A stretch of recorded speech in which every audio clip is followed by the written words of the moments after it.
There's an idea in the Tanakh, the Hebrew Bible. It's so radical that it completely contradicted the ancient world. It's so subtle, most people miss it. But once you see it, you're never going to read Genesis, the first book of the Bible, the same way again. But to understand it, we have to start with the story that feels, let's just say, very different. We'll use this for contrast. In Greek mythology, fire represents power, knowledge, and progress. But humans, not supposed to have that. So Prometheus steals fire from the gods, with a small g and a plural, of course, they were pagans, and gives it to humanity. And for that act, he is brutally punished. He's chained to a rock, tortured endlessly as an eagle eats away at his liver every single day. Now pause and ask yourself, why is helping humanity considered a crime? Because in that worldview, human growth is dangerous. If humans advance too much, they'll threaten the gods. It's not just a myth, it's philosophy. The gods hoard power, humans stay small, and that way, absolutely, the gods dominated the ancient world. Greek and Roman gods aren't just powerful, they're also insecure. They fight each other, they lie, they steal, they compete, and humans, they're not partners. Humans are liabilities. If a human becomes too successful, then the gods get jealous. If a human gains knowledge, punishment follows. In these stories, the universe is hostile, power is fragile, and the gods are definitely not on our side. This was normal back then. This was assumed. These weren't just stories that they read. They actually believed them. The gods needed to be appeased. I know it sounds crazy, but that is the world that they lived in. And then the Tanakh, the Hebrew Bible, appears. And it doesn't argue.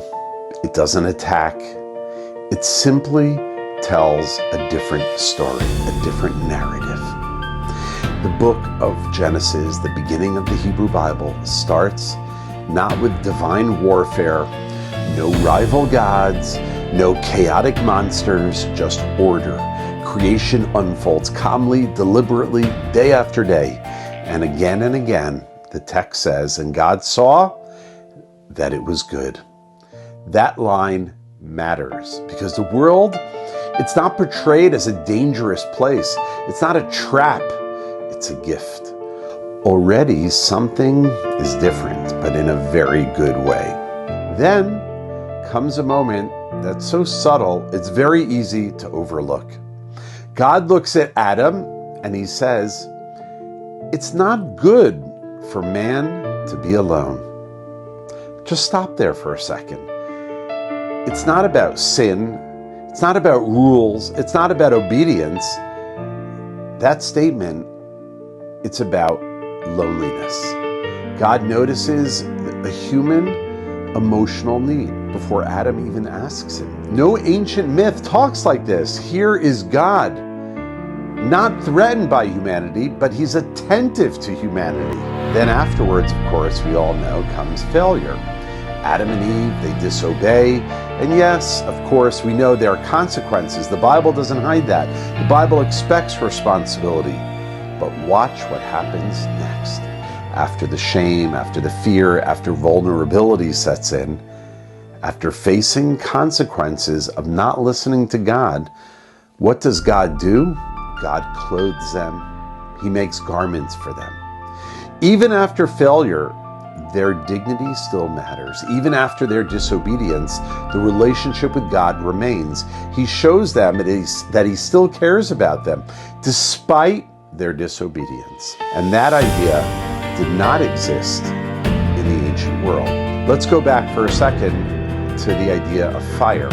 In mythology, as we mentioned, fire, it had to be stolen, and human beings are punished for having it. But in the Tanakh, the Hebrew Bible, fire is different. God creates light freely. Fire and light, They symbolize God's presence. The burning bush, the pillar of fire that led the way in the darkness of the Sinai desert. Fire isn't stolen, it's revealed. The ancient pagan worldview says to humanity, stay small because you are alone. But the Bible says, grow, and I, God, will walk with you. Only now can we really give substance to the Bible's radical idea. The Torah is not denying God's power, but it redefines what power is for. Power is not about domination. It's about relationship. It's about responsibility.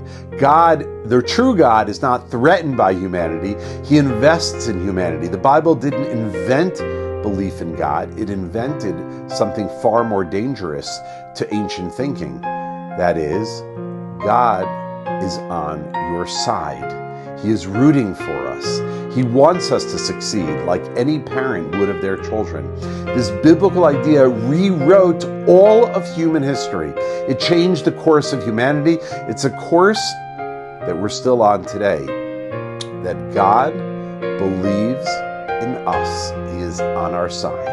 People still ask the same question today. Is the universe indifferent? Does the universe care? But the Torah answers quietly. It all begins with relationships. A God who notices loneliness, a God who responds to failure with care. Let me just say this. If this way of reading the Bible, this way of reading the Tanakh intrigues you, sit with it, think about it. And if you want more conversations like this and deep dives into the Hebrew Bible, the Tanakh, please subscribe. It helps the channel grow. Disagreement is welcome.